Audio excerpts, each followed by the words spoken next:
예, 우리 같이 인사 나누겠습니다. 일주일 동안 수고하셨습니다.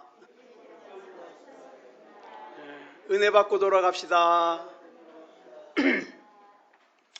예, 이 시간에는 사사기 6장 11절부터 16절 말씀까지 읽었습니다.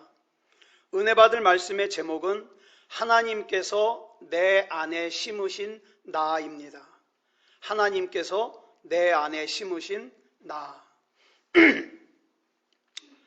저와 여러분 안에는 내가 생각하는 나와 하나님께서 생각하시는 나가 있는데 이 둘이 다를 수 있어요.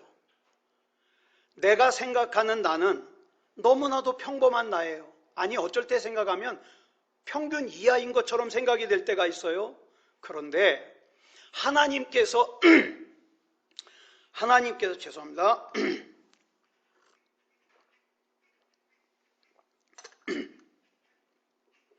하나님께서 생각하시는 나는 평범하지 않을 수 있어요. 반대의 경우로 내가 생각하는 나는 참 대단하다고 생각해. 예. 평균 이상이라고 생각해요. 그렇지만 하나님께서 생각하시는 나는 대단하지 않을 수 있습니다. 요한계시록 2장 8절부터 보면 소아시아의 7교회 중에서 하나인 서머나교회가 나옵니다. 이 서머나교회는 사람들이 보기에는, 또 서머나교회 자신이 생각하기에는 박해와 환난을 받는 아주 초라한 교회예요. 가난한 교회예요. 그래서 자기를 가난하다고 생각했어요. 초라하다고 생각했어요. 그런데 하나님이 뭐라 그러십니까? 부유한 교회라는 거예요. 반면에 요한계시록 3장 14절부터 보면 라오디게아 교회가 나오는데 이 라오디게아 교회는 부자 교회예요. 그래서 자기 생각에 아쉬울 게 없다고 생각했어요. 부족한 것이 없다고 생각했어요. 그런데 하나님께서 뭐라고 말씀하시냐? 너희는 헐벗고 굶주린 보잘것없는 교회다. 이렇게 말씀하셔요. 사무엘상 16장 11절을 보면 다윗의 아버지 이새는 자기의 8명의 아들들 중에서 하나에게 사무엘 선지자가 왕으로 기름을 붓기 위해서 찾아온다는 소식을 들었어요. 그래서 막내 다윗만 남겨놓고 다윗은 양치라 그러고 나머지 7명만 사무엘에게 선을 보였죠. 근데 그 7명 가운데 하나님이 찾으시는 사람이 없어요. 그래서 또 다른 아들이 없냐? 그랬더니 이새가 뭐라고 대답하느냐? 아직 막내가 남았는데. 그래요. 막내. 이 막내를 히브리어로 뭐라 그러냐? 하카톤이라 그러는데 이 단어가요, 물론 순서상으로 막내라는 뜻도 있지만 무슨 뜻이 있냐? 등급이 가장 떨어지는 사람이라는 뜻이 있어요. 덜 떨어진 아들이죠. 즉 다윗은 다른 사람이 그렇게 보는 게 아니에요. 낳고 지금까지 키워온 아버지가 생각하기에, 아버지가 보기에 8명의 아들들 중에서 가장 등급이 떨어지는, 덜 떨어지는 못난 아들이었다는 거예요. 그런데 그 못난 아들을 하나님께서는 어떻게 보시느냐? 사도행전 13장 12절을 보면 하나님께서 이 다윗에게 이렇게 말씀하십니다. 시작. 내가 이새의 아들 다윗을 만나니 내 마음에 맞는 사람이라 내 뜻을 다 이루리라. 즉 아버지인 이새가 보기에도 가장 등급이 떨어져 보이는 못난 아들인 다윗이 하나님께서 보시기에는 그 가슴 안에 하나님께서 좋아하시는 것을 품고 있는 하나님의 마음에 쏙 드는 아들이었다는 거예요. 그래서 하나님께서는 그 다윗을 사용해서 하나님의 뜻을 이루시겠다고 하시고 다윗을 이스라엘 역사상 가장 존경받고 사랑받는 위대한 왕으로 세우셨습니다. 그 외에도요, 성경에 보면 내가 생각하는 나는 사울일 것 같지만 우리 주님께서는 그런 나를 바울로 생각하실 수 있어요. 내가 생각하는 나는 시몬일 수 있지만 우리 주님께서는 나를 베드로로 생각하실 수 있어요. 내가 생각하는 나는 갈대일 수 있지만 우리 주님께서는 그런 나를 반석으로 생각하실 수 있어요. 내가 생각하는 나는 야곱 같아서 틈만 나면 남을 속이고 남에게 사기치고 남의 것을 빼앗으면서 남에게 자존심 상하는 걸 조금도 참지 못하는 그런 사람일 수 있지만 우리 주님께서는 그런 나를 이스라엘로 생각하실 수 있어요. 내가 생각하는 나는 아브라함이어서 그저 대를 이을 수 있는 아들 하나만 주시면 나는 아쉬울 것이 없다고 생각하겠지만 그러나 우리 주님께서는 그런 나를 믿음의 조상으로 생각하실 수 있다 이 말입니다. 지금 무슨 말씀을 드리는지 아시겠어요? 내 안에는 나도 미처 몰랐던 나가 있는데 이 나는 내가 생각하는 나가 아니라 일찍이 하나님께서 내 안에 심으신 나예요. 그런데 내가 생각하는 나와 하나님께서 내 안에 심으신 나는 다를 수 있다는 거예요. 그렇다면 여러분은 내가 생각하는 나와 하나님께서 내 안에 심으신 나 중에 어떤 나가 되고 싶으십니까? 당연히 내가 생각하는 나보다는 하나님께서 내 안에 심으신 나가 되기를 소원해야 됩니다. 문제는 육체적으로만 사는 사람, 온통 관심이 육체에만 있는 사람은 내가 생각하는 나에만 매여 산다 이 말이에요. 그래서 내가 생각하는 나에만 매여 있는 사람은요, 시험이 오잖아요. 그러면 나는 그 시험에 넘어져도 된다고 생각해요. 왜? 다들 넘어지니까. 내가 생각하는 나는 화가 나면 화내도 된다고 생각해요. 내가 생각하는 나는 절망스러운 상황이 되면 절망해도 된다고 생각해요. 내가 생각하는 나는 예배 정도 가볍게 우습게 여겨도 된다고 생각해요. 내가 생각하는 나는 기도 안 해도 된다고 생각해요. 왜 그렇게 생각할까요? 내가 생각하는 나는 눈에 보이는 현실이거든요. 그런데 하나님께서 내 안에 심으신 나는 눈에 보이질 않아요. 귀에 들리지도 않아요. 손에 잡히지도 않아요. 오직 믿음으로만 이해할 수 있고 볼 수가 없어요. 그래서 대부분의 사람들은 눈에 보이는 현실에 매여서 하나님께서 내 안에 심으신 나를 알지 못한 채 살아가더라 이 말이에요. 여러분 오늘 본문 12절을 보면 어느 날 기드온을 찾아온 하나님의 사자가 기드온을 이렇게 부릅니다. 시작. 큰 용사여 여호와께서 너와 함께 계시도다. 여러분 기드온이 생각하는 나는 어때요? 지극히 약하고 작은 사람이에요. 그런데 그런 기드온을 하나님의 사자가 찾아와서는 뭐라고 불러요? 큰 용사라고 불러요. 이에 기드온은 어이가 없었어요. 왜요? 큰 용사라는 호칭은 지금의 자신과는 전혀 어울리지 않는 호칭이에요. 기드온이 생각하는 기드온은 결코 큰 용사가 아니에요. 그렇지만 이렇게 연약하고 부족한 기드온을 큰 용사라고 부르신 하나님께서는 장차 이 미디안에게 고통받고 있는 이스라엘을 구원할 큰 인물로 기드온을 사용하시려고 하는 하나님의 뜻을 기드온 안에 심으셨습니다. 여러분 여기 나오는 이 큰 용사라는 단어가 NIV 영어 성경으로 보면 뭐라고 번역했느냐? Mighty Warrior라고 번역을 했어요. 이 Mighty Warrior는 무슨 뜻이냐면 강력한 전사예요. 강력한 전사, 강력한 군인, 강력한 싸움꾼. 이 호칭이 지금 기드온에게 어울립니까? 지금 기드온은 뭐 하고 있어요? 본문 11절을 보면 이 기드온이요 지금 미디안 사람들이 무서워가지고 들키지 않으려고 포도주 틀에 몰래 숨어서 그날 먹을 밀을 타작하고 있어요. 이 모습은 절대 나라와 민족을 구하는 큰 용사의 모습이 아니에요. 자기 하나도 지키지 못하는 아주 연약한 모습입니다. 그런데 이런 기드온이 어떻게 강력한 전사가 될 수 있냐 이 말이에요. 이것이 오늘 본문 말씀을 통해서 우리가 함께 살펴보고자 하는 핵심입니다. 여러분, 육신의 눈으로 보기에는 세상 사람들의 눈치나 보고 상처가 너무 많아서 초라하기 짝이 없고 보잘것없는 연약한 모습이라 할지라도 하나님의 눈에 보시기에는 강력한 전사가 될 수 있다 이 말입니다. 뭐에 따라서요? 하나님께서 이 안에 뭘 심으셨나에 따라서요.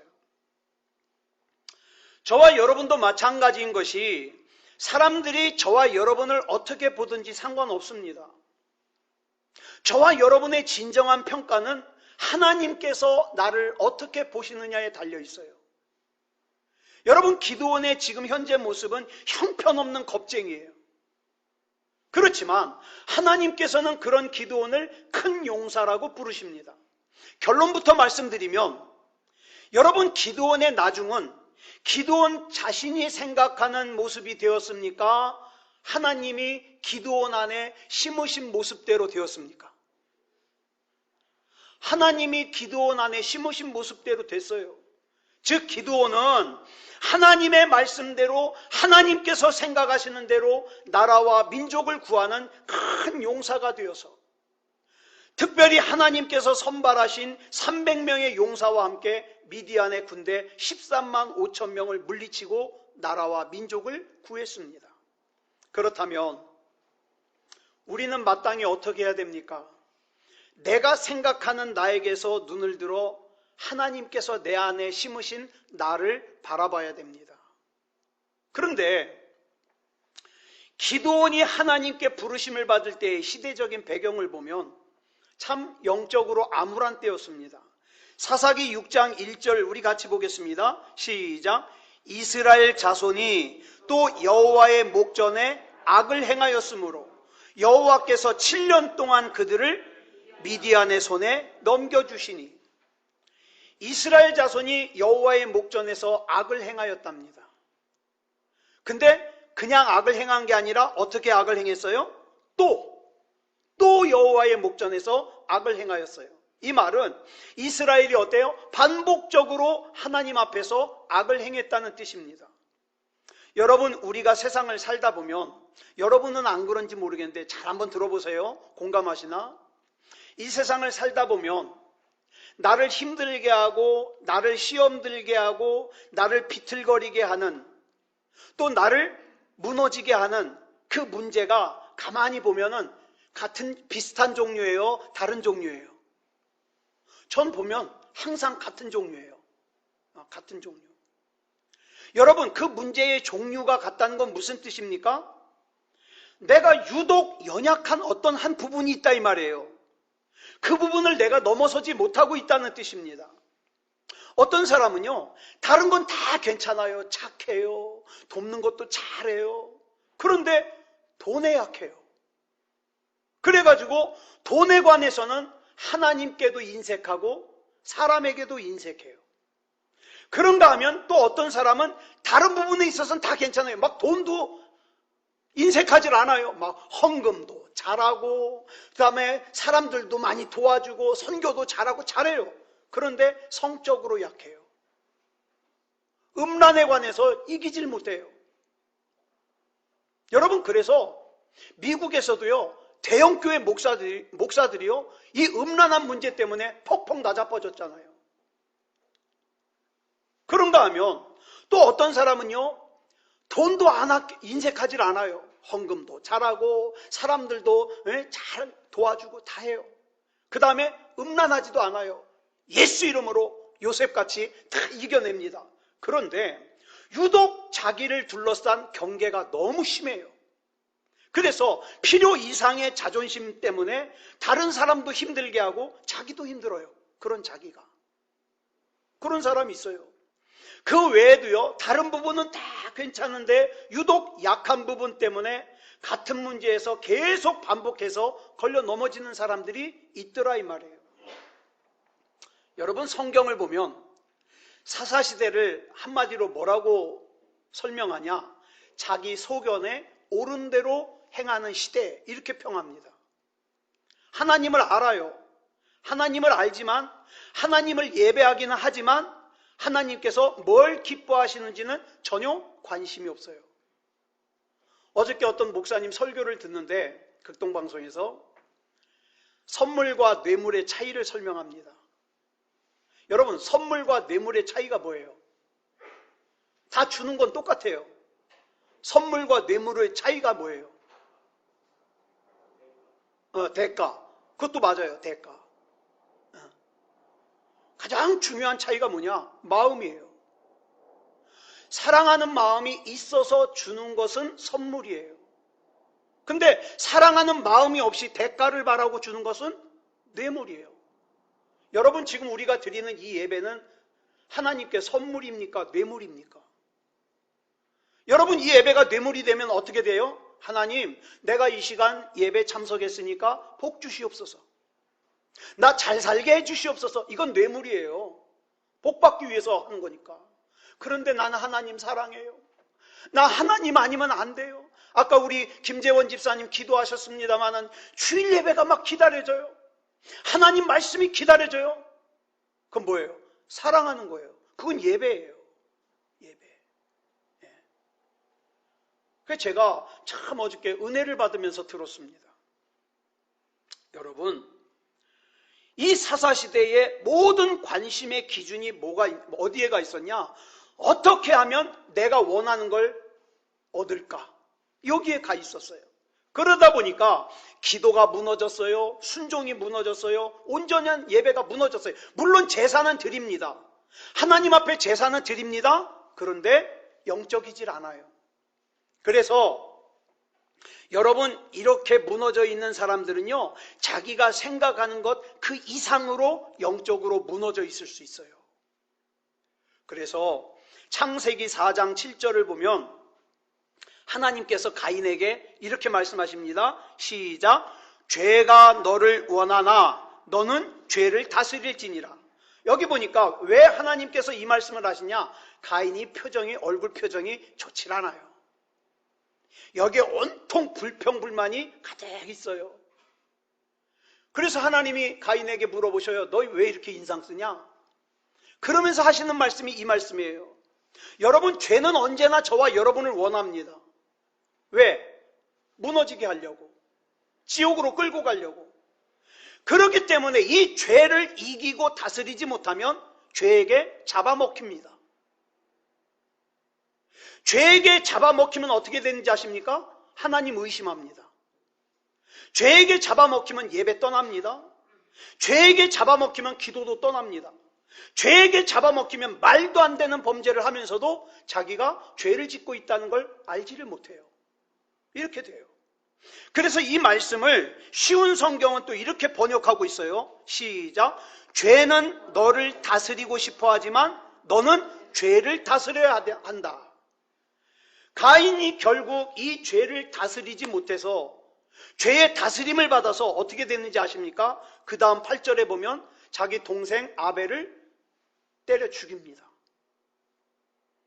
내가 유독 약하여 나를 절망하게 하는 그 부분, 나를 좌절하게 하는 그 부분이 수없이 나에게 밀려오지만 내가 그 죄의 다스림 받지 아니하고 내가 믿음으로 그 문제들을 다스려 이겨내라, 죄를 다스려 이겨내라, 이것이 하나님의 말씀이에요.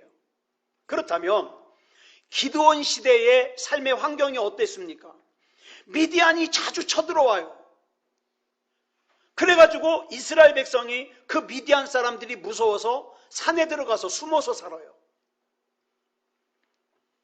게다가 본문 2절을 보겠습니다. 시작. 미디안의 손이 이스라엘을 이긴지라. 이스라엘 자손이 미디안으로 말미암아 산에서 웅덩이와 굴과 산성을 자기들을 위하여 만들었으며, 그 다음 3절을 보면 또 어떻게 씁니까? 시작. 이스라엘이 파종한 때면 미디안과 아말렉과 동방 사람들이 치러 올라와서, 이스라엘이 씨 뿌릴 때가 되면요, 아말렉과 동방 사람들이 쳐들어오는 바람에 씨를 못 뿌려요. 씨를 못 뿌리고 도망다니니까 추수할 때 추수를 해요, 못해요? 못해요. 먹고 살기가 힘들어요. 그래서 본문 6절을 보면 이스라엘 자손이 여호와께 부르짖었다 그랬어요. 이제 그 다음이 중요해요. 7절 시작. 이스라엘 자손이 미디안으로 말미암아 여호와께 부르짖었으므로. 그 다음 8절을 보면 뭘 주셨다고 했습니까? 이스라엘을 위해서 한 선지자를 보내주셔요. 잘 보세요. 제가 성경을 쭉 읽으면서 보니까 하나님께서요, 불쌍하다고 그냥 도와주신 적이 없어요. 약하다고 그냥 도와주신 적 없어요. 아유, 내가 이렇게 고생하는 거 우리 하나님이 아시면 알아서 도와주시겠지, 그런 적 없어요. 우리 하나님은 그런 분이 아니에요. 그러면 언제 도와주시고 언제 역사하시느냐? 하나님 앞에 부르짖을 때. 여러분, 하나님 앞에 부르짖어야 우리 가정이 회복이 됩니다. 하나님 앞에 부르짖어야 우리 교회가 회복이 됩니다. 하나님 앞에 부르짖어야 우리 나라가 회복이 됩니다. 하나님 앞에 부르짖어야 우리 아들, 우리 딸이 살아야 되는 이 세상에 더 이상의 어려움이 없어집니다. 부르짖어야 돼요. 여러분, 기드온은 농사꾼이었어요. 본문 11절을 보면 이렇게 말씀하고 있어요. 시작. 요아스의 아들 기드온이 미디안 사람들에게 알리지 아니하려 하여 밀을 포도주 틀에서 타작하더니. 기드온은요, 타작마당에서 타작하면 미디안 사람들에게 뺏길까봐 포도주 틀에 몰래 숨어서 그날 먹을 밀을 갖다가 타작하고 있는 아주 평범하고, 어찌 보면 평범 이하예요. 아주 겁이 많고 초라하고. 그 기드온을 하나님께서 본문 12절에 보니까 큰 용사여라고 불러주셔요. 그리고 큰 용사여라고 부르시는 이유를 그 다음에 설명합니다. 뭐라고 설명하냐? 여호와께서 너와 함께 계시도다. 여호와께서 함께 계시기 때문에 큰 용사라는 거예요.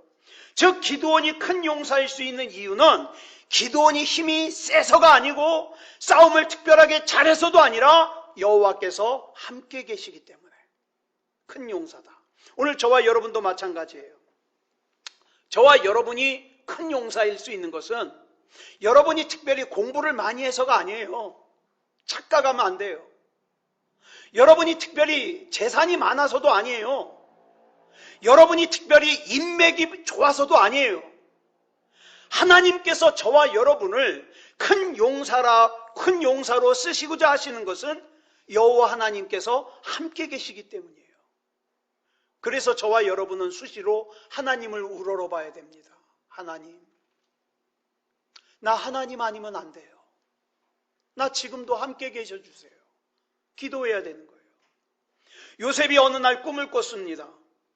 그 꿈은 하나님의 구원 섭리가 담겨져 있는 꿈이었어요. 그런데 처음에 요셉은 그 꿈의 의미를 몰랐습니다. 그러나 그 꿈을 꾼 요셉, 다시 말해서 하나님의 약속의 말씀을 품은 요셉은 자기가 대충 살면 안 되는 인생이라는 걸 알아요. 자기는 절망하면 안 되는 인생이라는 걸 깨달았습니다. 즉 뭘 깨달은 거예요? 내가 누구이어야 되는가를 깨달은 거예요. 그래서 나중에 종살이를 할 때 자기 종살이하는 집 주인 마님 보디발의 와이프가 유혹을 하니까, 나랑 동침하자고 유혹을 하니까 내가 어찌 이 악을 행하여 하나님께 죄를 지으리까, 이렇게 하면서 겉옷을 벗어버리고 도망치잖아요. 그런데 여러분 보세요. 종살이를 11년 해요. 억울한 감옥살이를 2년을 해요. 최악의 환경이죠. 그런데 요셉은 이 최악의 환경에서 절망하지 않았습니다. 창세기 39장을 보면 요셉이 형통했다는 말씀이 3번이나 나와요. 형통. 여러분, 종살이를 11년 했는데 뭐가 형통해요? 억울한 강간 미수범 누명을 쓰고 감옥살이를 2년을 했는데 뭐가 형통해요? 여러분, 히브리어로 형통이라는 단어가 2개가 있습니다. 뭐가 있느냐면 셀라흐라는 단어가 있고 찰라흐라는 단어가 있어요. 이 중에 셀라흐라는 단어는요, 우리가 흔히 생각하는 형통이에요. 돈 많고 건강하고 내가 가지고 싶은 거 다 가지고 내가 원하는 대로 다 이루어지는 거, 이게 셀라후예요. 반면에 찰라후라는 형통이 있어요. 찰라후. 이 찰라후는요, 셀라후와 달라요. 이 찰라후라는 형통은요, 하나님께서 내 안에 심으신 하나님의 뜻이 이루어지고 성취되는 거예요. 그래서 잘 보세요. 굉장히 중요해요. 내 안에 심으신 하나님의 뜻을 이루시기 위해서라면 지금 당장 내가 이해할 수 없는 어려움을 만날 수도 있는 형통이 뭐예요? 찰라후예요. 그래서 창세기 39장에 나오는 형통은 앞에 다 조건이 붙어요. 어떤 조건이 붙냐? 여호와께서 함께 하심으로. 이런 조건이 붙어요. 아무도 요셉의 미래를 볼 수 없었지만 하나님은 보셨습니다. 그 하나님께서 지금 저와 여러분의 미래도 보고 계십니다. 그래서 요셉은 대강 살면 안 돼요. 남들이 다 그러니까 쫓아가면 안 돼요. 왜? 내 안에는 하나님께서 심으신 게 있거든요. 그래서 솔로몬이 전도서 12장 1절에서 이렇게 권면했습니다. 쉬운 성경으로 보겠습니다. 시작. 너는 내 젊음의 날에 곧 내 괴로운 날들이 닥치기 전에 이제는 사는 것이 낙이 없구나 라고 말할 때가 닥치기 전에 창조주를 기억하여라. 젊고 건강할 때는 자기는 영원히 병들지 않을 것 같아요. 젊고 건강할 때는 뭐 자기에게 괴로운 날이 오긴 오겠지만 조금 견디면 뭐 어떻게 살아실 것 같아요. 젊어서 건강할 때에는 나에게 낙이 없는 날이 온다는 게 안 믿어져요. 왜? 세상에 나가면 재미난 것들이 많거든요. 거의 다 죄 짓는 거라 그렇지. 그래서 이 젊은 사람들은요, 이런 시간들이 나하고 꽤 멀어져 있다고 생각하니까 자기 마음대로 살아도 될 것 같아요. 그런데 여러분, 제가 예언 하나 하죠. 괴로운 날들, 이제는 나에게 사는 것이 낙이 없구나 라고 생각하는 날들, 이런 날들이 의외로 내가 생각하는 것보다 빨리 옵니다. 빨리 와요. 제가 우리 부모님 네 분을 이렇게 옆에서 지켜보니까 너무 빨리 와요. 너무 빨리 와. 반드시 옵니다. 그리고 반드시. 그렇기 때문에 전도서 기자가 솔로몬이 뭐라 그러는 거예요? 이런 날이 반드시 오는데 이런 날이 오기 전에 창조주이신 하나님을 기억하라는 거예요. 기억하라. 여러분, 하나님께서 보신 미래의 기드온의 모습이 사사기 6장 16절에 나와요. 시작. 여호와께서 그에게 이르시되 내가 반드시 너와 함께 하리니 내가 미디안 사람 치기를 한 사람을 치듯 하리라 하시니라. 기드온이 강력한 영적인 전사가 돼서 미디안을 물리치고 나라를 구할 거라는 거예요. 이것이 믿어지겠어요? 지금 기드온이? 자긴 지금 뭐하고 있는데 미디안 사람이 무서워가지고 포도주 틀에 몰래 숨어서 밀 타작하고 있는데 자기가 나라를 구한대요. 믿어지겠냐 이 말이에요. 그런데 이런 기드온이 큰 용사가 될 수 있었던 근거가 뭡니까? 본문 여기 사사기 6장 16절에 나오잖아요. 줄친 거. 근거가 뭐예요? 내가 반드시 너와 함께 하리니. 하나님이 함께 하시니까 된다 이 말이에요. 사랑하는 여러분, 저와 여러분의 인생, 우리 가정, 우리 자녀 가능성이 있다 없다 내가 판단하지 마세요. 중요한 건 뭡니까? 그 안에 하나님의 약속의 말씀이 담겨져 있느냐? 이게 중요한 거예요. 하나님이 함께 계시느냐? 이게 중요한 거예요. 본문 14절을 보면 하나님께서 기드온에게 이렇게 말씀하십니다. 줄친 것만 시작. 너는 가서 이 너의 힘으로 이스라엘을 미디안의 손에서 구원하라. 내가 너를 보낸 것이 아니냐? 여기서 하나님께서 말씀하시는 이 너의 힘이 어떤 힘입니까? 하나님께서 기드온과 함께 하심으로 나타나는 기드온의 힘을 말하는 거예요. 사랑하는 여러분, 여러분들이 가진 거 아무리 많아도 하나님이 함께 계셔야 됩니다. 여러분들이 아무리 똑똑해도 하나님이 함께 계셔야 됩니다. 그래서 함께 계시는, 하나님이 함께 계시는 힘이 있어야만 세상을 이길 수 있습니다. 이 힘을 믿은 시편 기자가 시편 27편 1절에서 이렇게 고백을 합니다. 시작. 여호와는 나의 빛이요 나의 구원이시니 내가 누구를 두려워하리요. 여호와는 내 생명의 능력이시니 내가 누구를 무서워하리요. 사랑하는 여러분, 하나님께서 나와 함께 하시는 그 힘을 믿으시기 바랍니다. 내 능력이 아니에요. 내 재주가 아니에요. 내 경험이 아니에요. 내 지식이 아니에요. 내 안에 함께 계시는 하나님의 능력으로 해요. 하나님의 능력으로. 이 능력으로 내가 다시 일어서는 거예요. 이 능력으로 내 질병이 치유되는 거예요. 이 능력으로 내가 담대할 수 있는 거예요. 힘없는 종이가, 이 힘없는 종이가 혼자 있으면요, 볼펜에 그냥 뚫려요. 그런데 이 종이 뒤에 강한 벽이 있거나 철문이 있으면 안 뚫려요.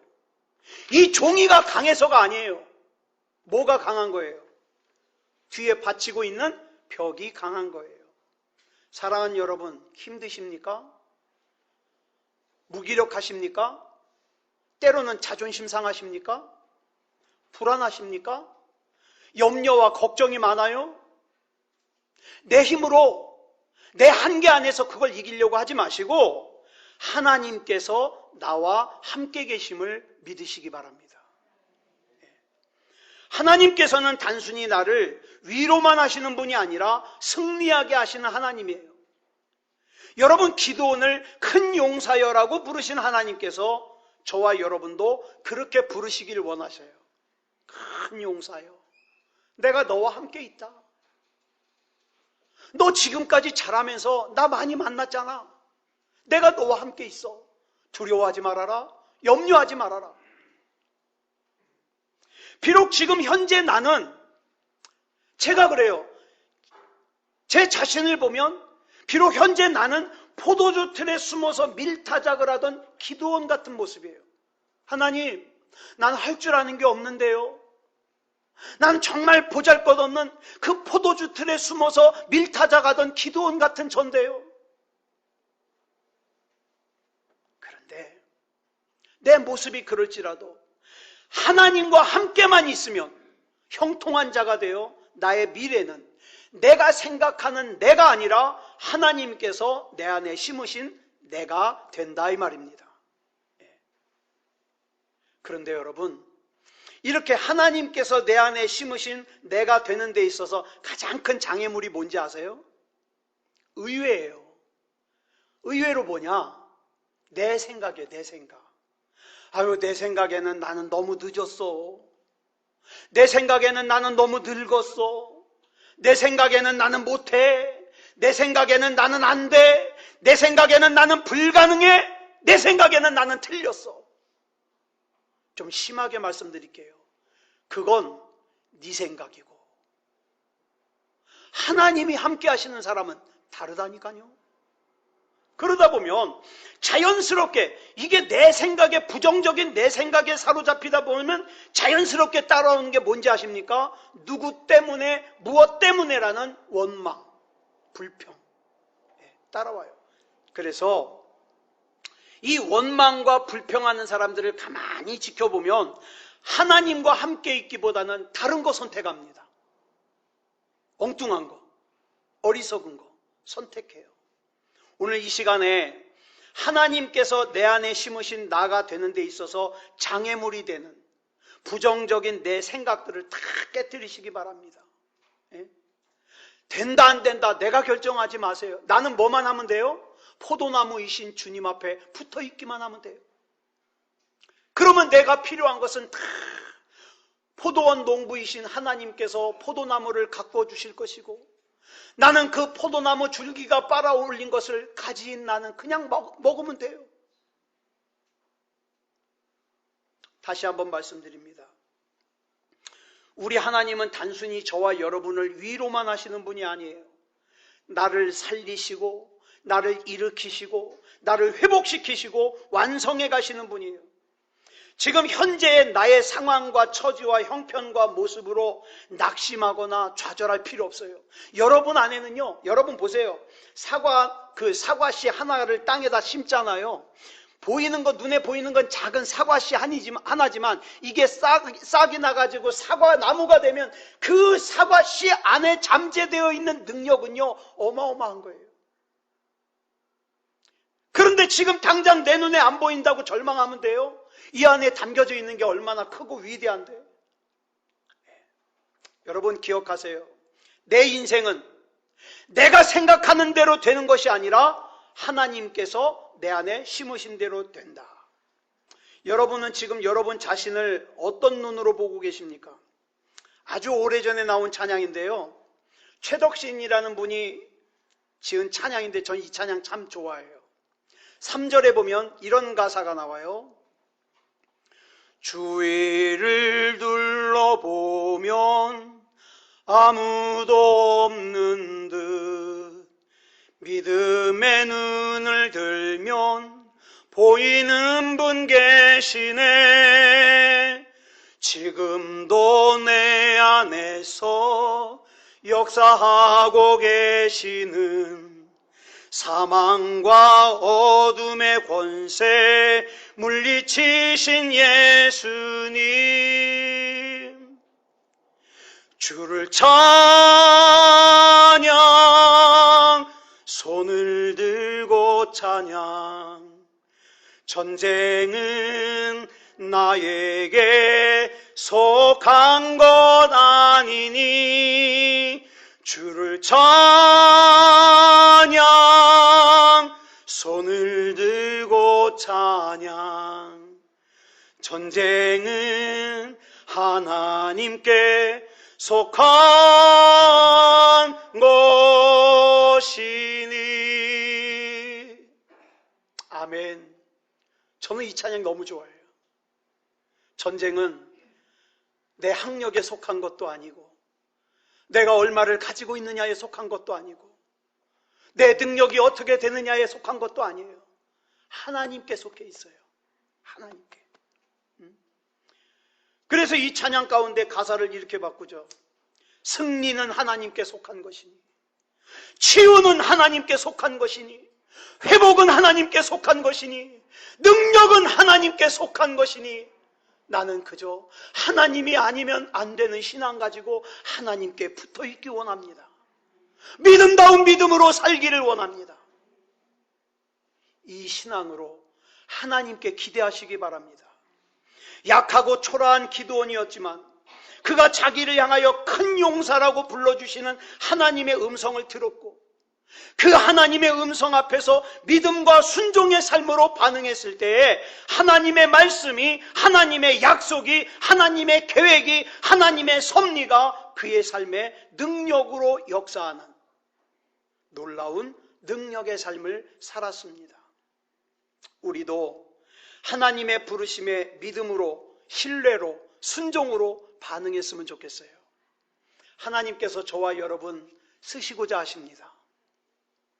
저와 여러분의 가정을 하나님의 기대하시는 가정으로 세우기 위해서 저와 여러분을 쓰시기 원하십니다.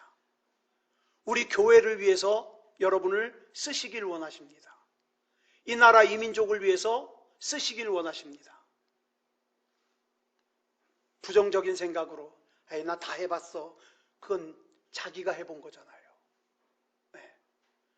나를 쓰시고자 하시는 하나님 앞에 맡기시고 이제는 저와 여러분이 수시로 하늘을 우러러보고 하나님, 오늘 출근하는 내 발길을 인도해 주시옵소서. 오늘 학교에 가는 내 발걸음을 인도해 주시옵소서. 오늘 사람을 만나는 내 발걸음을 인도해 주시옵소서. 하나님의 인도하심을 받으시기 바랍니다. 기도하겠습니다. 사랑의 아버지 하나님, 감사합니다.